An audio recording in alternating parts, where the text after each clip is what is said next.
नमस्कार, आप सभी का हमारे YouTube चैनल में स्वागत है। आज मैं आपको बताऊंगा कि किस तरह से अमेरिका के अरबपति एलन मस्क की टीम ने अपनी आर्टिफिशियल चिप का प्रशिक्षण सूअरों में किस तरीके से किया, तो चलो शुरुआत करते हैं। अरबपति व्यवसायी एलन मस्क की न्यूरोसाइंस स्टार्टअप न्यूरालिंक पिछले कई सालों से इंसानी दिमाग को पढ़ने की कोशिश कर रही है। कंपनी ने शुक्रवार को मीडिया को ऐसा सूअर दिखाया जिसके दिमाग में 2 महीने से एक सिक्के के आकार की कंप्यूटर चिप लगी थी। ये इंसानों में होने वाली बीमारी के इलाज की दिशा में एक शुरुआती कदम है। इसके माध्यम से मस्क इंसानों में होने वाली कुछ दिमागी बीमारियों के इलाज को लेकर एक तरह का ट्रायल कर रहे हैं।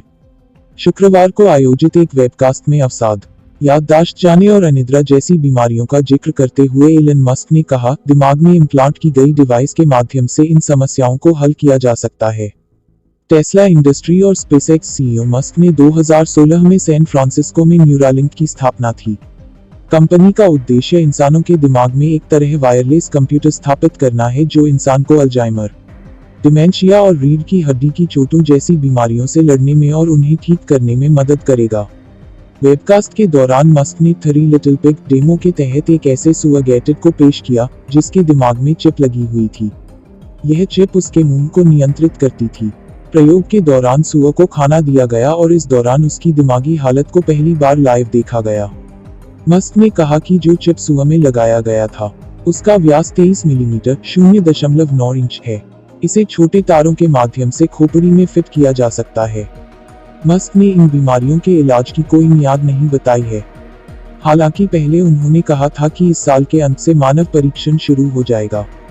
कंपनी के प्रमुख सर्जन डॉक्टर मैथ्यू मैकडॉगल ने कहा कि न्यूरोलिंक का पहला क्लिनिकल ट्रायल उन मरीजों पर किया जाएगा जो पक्षाघात से पीड़ित हैं।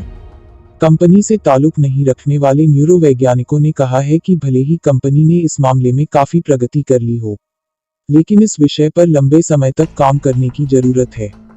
उन्होंने कहा कि हम पैसे जुटाने की कोशिश नहीं कर रहे हैं, हम समझदार लोगों को अपने साथ काम करने के लिए प्रेरित कर रहे हैं। न्यूरालिंक को फंडिंग में $158 मिलियन (11.5 अरब रुपए से ज्यादा मिले हैं। इनमें से $100 मिलियन मस्क ने दिए हैं और बाकी पैसे दूसरे 100 स्टाफ सदस्यों ने दिए हैं। आर्टिफिशियल इंटेलिजेंस को लेकर समय समय पर चेतावनी देने वाले मस्क ने कहा कि प्रत्यारोपण की सबसे महत्वपूर्ण उपलब्धि सिर्फ चिकित्सकीय कार्यों तक सीमित नहीं है। इसके माध्यम से हम अपने लिए आर्टिफिशियल इंटेलिजेंस का विस्तार कर सकते हैं। एलन मस्क ने डिप्रेशन, मेमोरी लॉस, इंसोमेनिया जैसी बीमारियों का जिक्र किया। उन्होंने कहा कि एक इम्प्लांटेबल डिवाइस वास्तव में इन समस्याओं को हल कर सकती है। टेस्ला इंक और स्पेसएक्स जैसी कंपनियों के जरिए रॉकेट, हाइपरलूप और इलेक्ट्रिकल व्हीकल टेक्नोलॉजी के साथ एकेडमिक लैब तक सीमित नए विचारों के विकास में तेजी लाने के लिए अलग अलग विशेषज्ञों को एक साथ लाने का एलन मस्क का इतिहास रहा है।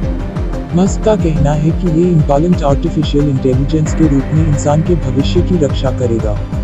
न्यूरालिंक का सेंसर लगभग 8 मिलीमीटर है, जिसके बारे में मस्क कहते हैं कि ये इंसान के दिमाग में आसानी से फिट बैठ सकता है।